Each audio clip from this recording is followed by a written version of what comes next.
So we all heard what President Trump had to say. What is your takeaway based on all the questionable claims and accusations that he made?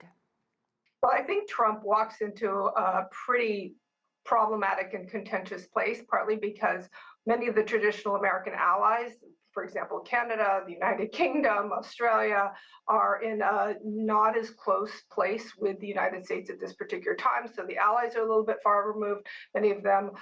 When we also think about Ukraine, there's a lot of pressure around that particular issue, particularly with NATO and those allies.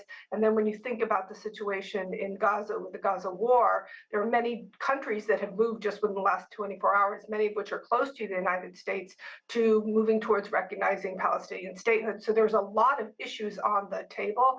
And so I think Trump was having to navigate many of those kind of hornet's nests. Well, I guess I was more curious about how you perceived when you listened to all the things Donald Trump had to say. He criticized the United Nations for being corrupt, ineffective. He called for countries to close their borders to expel immigrants or foreigners. He claimed to have ended 7 unendable wars. He dismissed climate change, calling it a hoax. I mean, the list goes on and on. What kind of message does that message from Donald Trump send to the rest of the world? Well, I think there's 2 good points here. One, Donald Trump has never been, a globalist in seeing that there are global issues that people need to work on, countries need to work on collaboratively.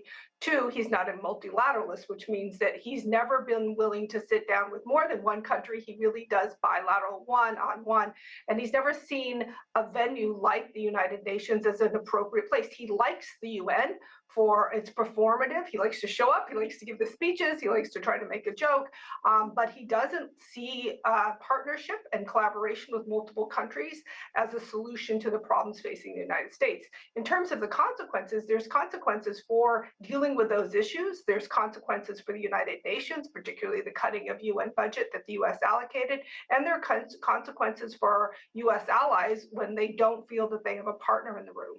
So 80 years after its founding, the United Nations has faced a lot of criticism, and a lot of people, frankly, might agree with what Donald Trump had to say about it being ineffective. We've seen how the Security Council's veto power continues to be a problem, and a lot of times, especially when it comes to the Palestinian conflict in Gaza, it's been the United States that has used its veto power to prevent any action on critical issues, including humanitarian aid. So, Professor, what needs to happen to make this body more effective and more relevant in today's world?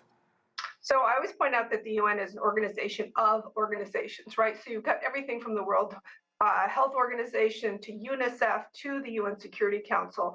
It was an organization that was created 80 years ago. We think about them as an octarian, right? So it's getting up there or long in the tooth, as we would say, and it does need reform. And there have been lots of movement towards increasing either the numbers of members on the UN Security Council, or if there's cases of mass atrocities or humanitarian crisis, where those countries, those permanent 5 countries that have veto power, that would be suspended.